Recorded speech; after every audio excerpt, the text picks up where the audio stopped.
A wannan bidiyon yan uwa zan nuna miki hanyar da zaki boye WhatsApp ɗinki ta yadda saurayinki ba zai shiga WhatsApp ɗinki ya ga me kike ba. Kai ma saurayi zan nuna maka hanyar da zaka boye WhatsApp ɗinka ta yadda budurwarka ba ta isa ta shiga WhatsApp ɗinka ta ga me kake yi ba. Kai zai misali tsana kwatanta muku gani yanzu kaga na shiga WhatsApp ɗina to yanzu mutum ba zai ga komai a WhatsApp ɗin ba kamar yadda kuke kallo ko me zai yi ba zai bude ba sai idan ya zo misali ya danna volume sama ƙasa ya ƙara dannawa ya danna kamar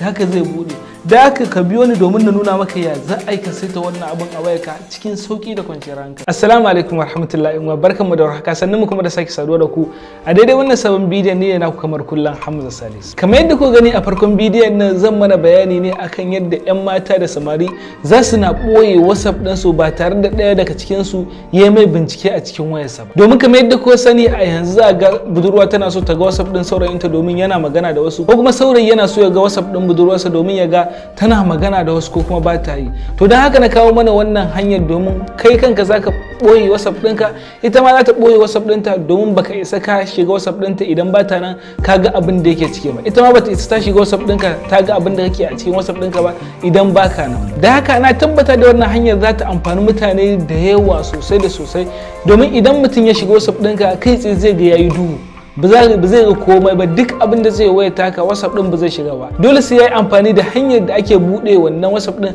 sannan WhatsApp din ka zai bude da haka ba tare da na matsa da bayani ba dan waye dan yau ne farkon zuwan ka wannan channel din kar ka manta ka danna wannan pejin alamar like ta yadda mun dora sabon bidiyo za a sanar da kai sannan kar ka manta ka share din bidiyon nan domin ya dawo mutane da yawa su ma su gani su amfana da haka yanzu mu je nuna mana yadda zaka boye WhatsApp din ka ta yadda ba wanda ya isa shiga WhatsApp din ka sai kai kadai.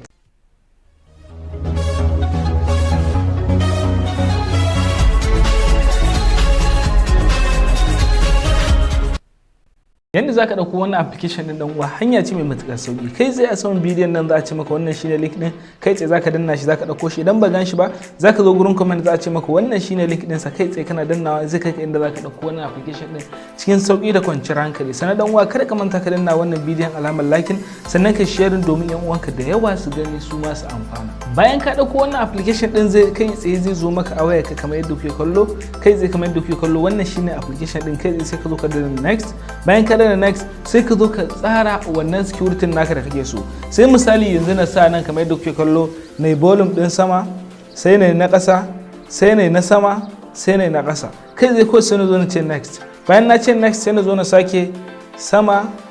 ƙasa sama ƙasa kai ya danganta yadda kake so zaka iya yin sama zaka iya yin ƙasa zaka iya cewa sama guda biyu ƙasa guda ko kuma duk yadda kake so haka zaka tsara kai tsaye bayan ka gama ko sai ka zo ka danna nan kamar yadda kuke kallo confirm bayan ka gama confirm sai ka zo karanta nan kai tsaye kamar yadda kuke kallo yana haka sai na zo na ce next kamar yadda kuke kallo bayan na ce next wannan application din zai ba mu misali zai tambaye mu wasu tambayoyi sai mu bashi amsa ta yadda ko da mu manta wancan security za mu amsa wannan tambaya kai tsaye za mu bude kai tsaye za mu zo mu danna nan bayan mun danna nan sai mu zo mu ga wata tambaya ce tafi mana sauki ga wata tambaya anan kamar yadda kuke kallo yana tambaya wata makaranta kai attending high school kada sai na dauke ta sai na zo nan na kawai na rubuta misali haka na rubuta kulliya kamar yadda kuke kallo kawai bayan na rubuta haka sai na zo misali kai tsaye kawai sai na zo na danna nan next kamar yadda kuke kallo sai na danna nan next bayan na danna next kawai sai na zo na ba wannan application din kowace dama da yake bukata sai mu bude shi kamar haka bayan mun bude shi sai mu koma nan ma mun bashi dama kamar yadda kuke kallo gashi nan sai mun bashi next shikenan yanzu wannan application din mun gama amfani da shi ko ya kasance komai normal ne kamar yadda kuke kallo zai kawo mana haka mutum zai sarta wani littafi ne na note ko na wani abu kamar yadda kuke kallo amma ni da ka nazo na haka kai tsaye kun ga yanzu ya bude min duka applications din da suke wayata zan iya rufe kowane application da nake so da haka menene muhimmancin wannan bidiyon da muka yi muhimmancin sa shine yadda zamu rufe WhatsApp din mu ta yadda ba wani wanda ya isa ya ga duk abin da yake ciki WhatsApp ne ko Messenger ne duk wani abu naka da kake da sirri a cikin sa ko kuma applications na account din bankin ka zaka iya zuwa kai mai amfani da wannan hanya kamar yadda kuke kallo ga WhatsApp dina kai tsaye sai na zo na rufe shi zaka iya zuwa ka dauki duk wani application da kake so ka rufe shi to da haka ni yanzu WhatsApp zan rufe kamar yadda kuke kallo yanzu na rufe WhatsApp dina kai tsaye kawai sai na zo misali na kunna nan bayan na kunna nan yanzu haka shikenan wannan application din ya zama ready a wayata da haka yanzu za na gwada shiga WhatsApp ku gani idan zai shiga ko kuma ba zai shigo ba. Yanzu kamar yadda kuke kallo ga WhatsApp dina a nan, yanzu zan gwada shigar sa mu gani shin WhatsApp din nawa zai shiga ko kuma ba zai shigo ba. Kamar yadda kuke kallo kai zai sani zuwa danna WhatsApp din kamar yadda kuke kallo, to yanzu kun ga haka ya rufe ba abin da za ka shiga. WhatsApp ɗinka ba yadda za a yi wani ya shiga maka WhatsApp kamar yadda kuke kallo.